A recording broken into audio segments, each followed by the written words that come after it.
Bang, terbaru kan Paula sendiri mengadukan Mbak Imwo atas kekerasan gender ya Bang ya. Ya, Tapi ke Komnas Perempuan.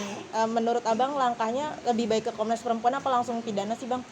sebenarnya ke Komnas Perempuan itu tujuannya untuk menceritakan banyak hal lewat curhatan. Kemudian akan dijawab oleh Komnas HAM dengan posisi-posisi mana sebaiknya dilakukan. Jadi ketika Pola melaporkan ke Komnas HAM, ini masih sifatnya non litigasi. Ini sifatnya masih bukan posisi hukum, masih sifatnya curhat dan minta tanggapan karena sepanjang masanya Komnas Perempuan ini hanya untuk memberikan masukan-masukan, memberikan masukan-masukan kepada orang yang menjadi korban, mendampingi, melindungi dan memberikan cerita tentang hak-hak seorang wanita.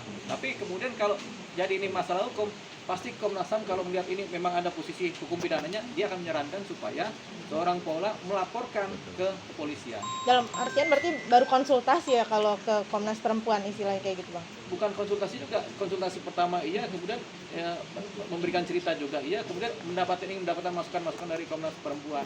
Apa sih langkah terbaik yang harus dilakukan oleh saya sebagai pelapor seorang wanita kan gitu kan. Nah, kalau kemudian ada temuan-temuan dari pihak Komnas Perempuan bahwasanya memang ada dugaan KDRT, setelah lihat gambar-gambar bukti-bukti memang ada kekerasan baik seksual maupun kekerasan psikis atau kekerasan fisik kepada seorang wanita, Komnas Perempuan akan memberikan rekomendasi kepada siapa? Kepada sekolah untuk ya udah Anda buatlah laporan kepolisian supaya ini diproses secara pidana karena ini ada dugaan tindak pidana yang dilakukan oleh misalnya seorang Baik Wong.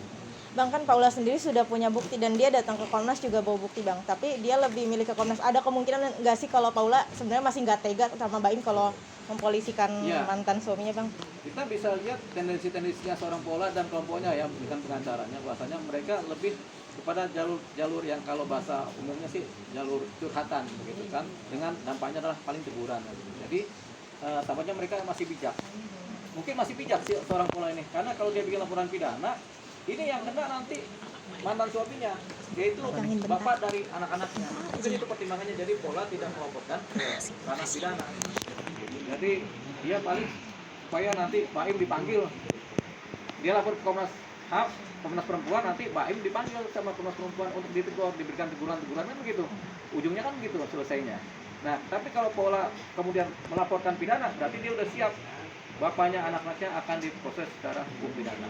Tapi dengan aduannya Paula ke Komnas sendiri, dampak terberatnya bagi Baim apa? Apa cuma dipanggil atau gimana Bang? Ya, pertama kan ketika Baim sendiri dipanggil di Komnas Perempuan kan pasti kan diceritakan duduk soal masalahnya, kemudian diberikanlah nasihat-nasihat, teguran-teguran, paling itu paling tinggi, sehingga Baim diajarkan lagi, diedukasi lagi mengenai gaya seorang laki-laki yang baik bagaimana, paling gitu karena yang dilaporkan cuma ke Komnas Perempuan. Tapi kalau yang dilaporkan ke kepolisian, PPA misalnya, Unit Perlindungan Perempuan dan Anak, ya bisa masuk si Baim kalau ada bukti-bukti KDRT masuk pidana.